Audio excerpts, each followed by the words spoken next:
Shalom. Hari ini kita akan renungkan kitab Yesaya pasal 50 dan teksnya ayat 1 sampai 11. Saya sudah bagi dua paragraf. Paragraf yang pertama ayat 1 sampai 3. Tuhan tidak pernah mengusir Israel dan tidak pernah menjual Israel. Semua penderitaan mereka adalah upah dosa mereka. Paragraf yang kedua ayat 4 sampai 11. Yesaya berkata, jalan yang kamu tempuh mungkin gelap dan tak ada cahaya yang bersinar bagimu, tetapi percayalah pada Tuhan, bertopanglah pada Allahmu. Kesimpulannya, Tuhan tidak pernah mengusir kita dan tidak pernah menjual kita. Namun bangsa Israel merasa seperti itu. Walaupun mereka dapati aniayaan dan penderitaan, semua hal ini bukan karena Tuhan tak mampu membebaskan dan menyelamatkan mereka. Semua penderitaan mereka dan kita adalah upah dosa kita. Nabi mengaku bahwa Tuhan yang Maha Tinggi mengajar dia berbicara supaya perkataannya menguatkan orang yang lusuh. Setiap pagi ia membangkitkan hasratnya untuk mendengarkan ajarannya baginya. Sebab Nabi Yesaya sudah sadar kehendak Tuhan. Dia terus bertugas dalam penganiayaannya yang dia beri punggungnya kepada orang yang memukulnya dan pipinya kepada orang yang mencabut jengkotnya. Dia sungguh yakin pertolongan Tuhan. Sehingga dia berkata, jalan yang kamu tempuh mungkin gelap dan tak ada cahaya yang bersinar bagimu, tetapi percayalah pada Tuhan, bertopanglah pada Allah. Namun mereka yang menyalakan api dan yang memasang panah-panah api akan masuk ke dalam nyala apinya dan akan berbalik di tempat siksaannya. Mereka pasti akan dihukum seperti itu. Ajaran tentang Allah. Pertama, Tuhan tidak pernah mengusir kita dan tidak pernah menjual kita. Tuhan tetap mengasihi kita. Kedua, Tuhan yang Maha Tinggi mengajar dia berbicara supaya perkataannya menguatkan orang yang lusuh. Setiap pagi ia membangkitkan hasratnya untuk mendengarkan ajarannya baginya. Bukan hanya kepada Nabi Yesaya pun, melainkan kita juga. Kita juga harus mendengarnya firman Tuhan setiap hari. Ketiga, percayalah pada Tuhan, bertopanglah pada Allah. Sekalipun berjalan mungkin gelap dan tak ada cahaya yang bersinar bagi Anda. Sekalipun sekarang ada di dalam lembah kekelaman, tidak usah takut karena Tuhan tetap menyertai. Ajaran tentang manusianya. Pertama, bangsa Israel merasa seperti Tuhan mengusir dan menjual mereka.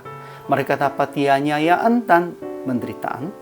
Semua hal ini bukan karena Tuhan tak mampu membebaskan dan menyelamatkan mereka. Semua penderitaan mereka dan kita adalah upah dosa kita. Harus ingat tentang ini. Kedua, Nabi Yesaya sudah sadar kehendak Tuhan. Dia terus bertugas dalam penganiayaannya yang dia beri punggungnya kepada orang yang memukulnya dan pipinya kepada orang yang mencabut jangkauannya. Dia sungguh yakin pertolongan Tuhan di dalam dianiayanya juga. Ketiga, Yesaya berkata, jalan yang kamu tempuh mungkin gelap dan tak ada cahaya yang bersinar bagimu, tetapi percayalah Tuhan, bertopanglah pada Allah.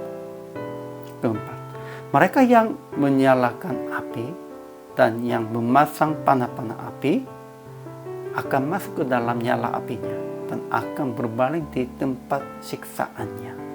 Mereka yang membuat persoalan, pasti mereka juga akan dihukum di dalam persoalan mereka. Jadi aplikasinya, pertama, jangan bersungut-sungut sekalipun dapat penganiayaan. Tuhan tidak pernah mengusir dan menjual kita. Lebih dahulu bertobat aja. Ya, daripada bersungut-sungut, lebih dahulunya harus bertobat. Ya, kalau sudah bertobat, tidak ada lagi hal yang bersungut-sungutnya. Namun, sudah mulai bersungut-sungut, kita tidak akan bertobat.